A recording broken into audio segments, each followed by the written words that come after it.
नॉर्सेट 8 mains का result out हो चुका है एंड आई होप अभी तक सारे स्टूडेंट्स ने रिजल्ट चेक कर लिया होगा। ऑलरेडी प्रीवियस नाइट हमारी तरफ से आपके लिए लाइव अपलोड हो चुका था नॉर्सेट 8 मेंस के रिजल्ट को लेकर, लेकिन फिर भी स्टूडेंट्स को क्वेरी रह गई कि कौन सी रैंक तक किस कैटेगरी का सिलेक्शन हुआ है। तो देखो बेटा जी, हल्का सा टफ रहता है ये चीज़ एग्जैक्ट बता पाना कि कौन सी रैंक के अंदर कितनी सीट्स थी, ऑब्वियसली वो हमें पता है, लेकिन रैंक में कहाँ तक जाकर सिलेक्शन होगा, क्योंकि अभी आपका प्रोसेस रहता है, डॉक्यूमेंट वेरिफिकेशन का प्रोसेस रहता है, तो ऑब्वियसली ये डाउट आना बनता है। तो हमारी टीम ने आपके लिए अरेंज की है ये चीज़ कि कौन सी कैटेगरी के अंदर कितनी सीट्स हैं और उसके बाद किस रैंक तक उस कैटेगरी के स्टूडेंट का सिलेक्शन हो सकता है।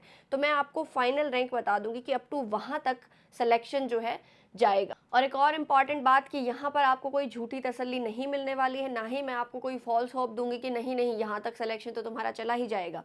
नहीं, जो एग्जैक्ट नंबर मैं तुम्हें बताऊंगी उससे 4-5 सीट ऊपर नीचे हो सकता है, लेकिन इतना ज़्यादा वेग नहीं जाने वाला है। तो आपकी जो भी कैटेगरी थी, कैटेगरी वाइज एक बार हम अच्छे से एनालाइज करेंगे कि कौन सी रैंक तक आपको एम्स अलॉट हो सकता है। तो कोई भी फॉल्स होप आपको यहाँ पर नहीं मिलने वाली है, इस चीज़ का ध्यान रखना है। एक एक करके स्टार्ट करेंगे। सबसे पहले शुरू करेंगे यूआर मेल कैंडिडेट्स के साथ। सबसे पहले हमारे पास रहता है यू आर मेल कैंडिडेट्स। अब टोटल सीट्स यहाँ पर थी यू आर मेल कैंडिडेट्स के लिए 159। अब सिलेक्शन जो रैंक तक जा सकता है that can be up to 475, यानी कि 1 से लेकर 475 तक। अगर मैं तुम्हें बता रही हूँ 475 एंड हायर रैंक, इसका मतलब ये नहीं है 476 की तरफ चले जाना है, नहीं, you will move to the 474, यानी इससे पहले तक यू आर मेल कैंडिडेट्स जो है उनको सीट मिलने के चांसेस हैं। देन आता है बेटा जी हमारा यू आर फीमेल कैटेगरी। अब इसके पास हमारे पास टोटल सीट्स थी 604, तो सिलेक्शन जो है वो जा सकता है आपका 869 रैंक तक। अब इस चीज़ का ध्यान रखना है, ये रैंक है, ठीक है, यानी 869 से पहले पहले 1 to 869 तक 4-5 रैंक ऊपर नीचे हो सकती है।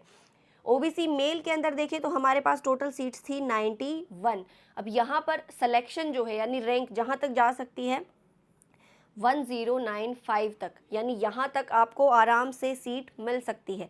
नेक्स्ट रहता है बेटा जी ओबीसी फीमेल। यहाँ पर टोटल सीट्स थी हमारे पास 371 और जो सिलेक्शन है वो आपका जा सकता है 2195 रैंक, ठीक है, क्लियर। नेक्स्ट हमारे पास रहता है ईडब्ल्यूएस कैटेगरी, जिसमें मेल में हमारे पास सीट्स थी टोटल 34 और जो सिलेक्शन है वो आपका जा सकता है 1144 रैंक। ईडब्ल्यूएस फीमेल में हमारे पास टोटल सीट्स थी 143 और सिलेक्शन जो है वो आपका जा सकता है 2632 रैंक। अब यहाँ इतना बिल्कुल ही रिजिड नहीं हो जाना है कि मैम ने बोल दिया 2632 तो उतने तक ही जाएगा। 4-5 सीटें इसमें ऊपर नीचे हो सकती हैं। ऑब्वियसली मैंने तुम्हें पहले ही बताया कि एग्जैक्टली हम प्रिडिक्ट इस चीज़ को नहीं कर सकते हैं, फिर भी अप्रॉक्स हम देख सकते हैं। तो ऐसी मेल में हमारे पास 55 सीट्स थी बेटा जी, इसीलिए सिलेक्शन जो है रैंक तक आपका जा सकता है 1600 रैंक तक, ठीक है। एससी फीमेल में हमारे पास टोटल सीट्स थी 143 और सिलेक्शन जो है वो आपका जा सकता है 3012 रैंक तक, क्लियर। एसटी कैटेगरी के अंदर देखें तो मेल कैटेगरी के अंदर सीट्स थी हमारे पास 21, सिलेक्शन जो है वो आपका जा सकता है 3725 रैंक तक। अब इसमें ऊपर नीचे होगा वो आप बाद में देख लेना जब फाइनल सिलेक्शन की लिस्ट आपकी आएगी। एसटी फीमेल के अंदर हमारे पास सीट्स थी 104 और जो सिलेक्शन है आपका यानी रैंक जो है वो कहाँ तक जा सकती है 4387 रैंक। ये था हमारी तरफ से कंप्लीट एनालिसिस की कैटेगरी वाइज रैंक और सिलेक्शन कहाँ तक जा सकता है, कितना वेरी कर सकता है।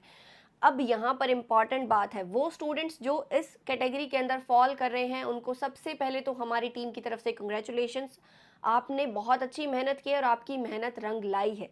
और वो भी हमारे उतने ही इक्वल प्यारे बच्चे हैं जो कि इस कैटेगरी या फिर इस रैंक के अंदर फॉल नहीं कर रहे हैं। तो बिल्कुल भी हिम्मत नहीं हारनी है, बिल्कुल भी निराश नहीं होना है, हमेशा अपनी मेहनत के ऊपर यकीन करना है। आपने इतनी अच्छी रैंक हासिल की है, आपने मेंस के लिए क्वालिफाई किया है, तो ऑब्वियसली तुम में कुछ बात तो है, तभी तुम यहाँ तक पहुँचे हो।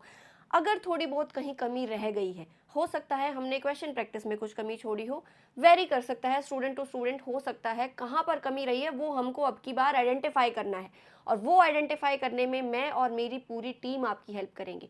अगर आपको गाइडेंस की थोड़ी भी रिक्वायरमेंट है और आपको लगता है कि शायद मेरे अंदर ये कमी थी, या फिर हो सकता है कि तुम यही आइडेंटिफाई ना कर पा रहे हो कि मेरी गलती कहाँ रही है, तो ऑब्वियसली वो आइडेंटिफाई करने में, पढ़ने में और फिर से बहुत अच्छे से प्रिपेयर करने में हम लोग आपकी हेल्प करेंगे। आप किसी भी टाइम हमसे कॉन्टेक्ट कर सकते हो। मैं और मेरी पूरी टीम सारा टाइम आपके लिए अवेलेबल है। हिम्मत सर, आंचल मैम, अमन सर, हम सबके सब आपके लिए अवेलेबल हैं। चाहे कितने भी स्टूडेंट्स हों, लेकिन हम सबसे बात करेंगे। एंड ऑलरेडी नेक्स्ट नॉरसेट के लिए और सारी ही वैकेंसीज के लिए बैचेज स्टार्ट हो चुके हैं, तो जल्दी से आपको एनप्रेप ऐप डाउनलोड करना है और अपनी प्रिपरेशन को और ज़्यादा स्ट्रॉन्ग बनाना है। तो सबसे इंपॉर्टेंट यही चीज़ है, उम्मीद नहीं छोड़नी है, हिम्मत नहीं हारनी है। All the best, thank you.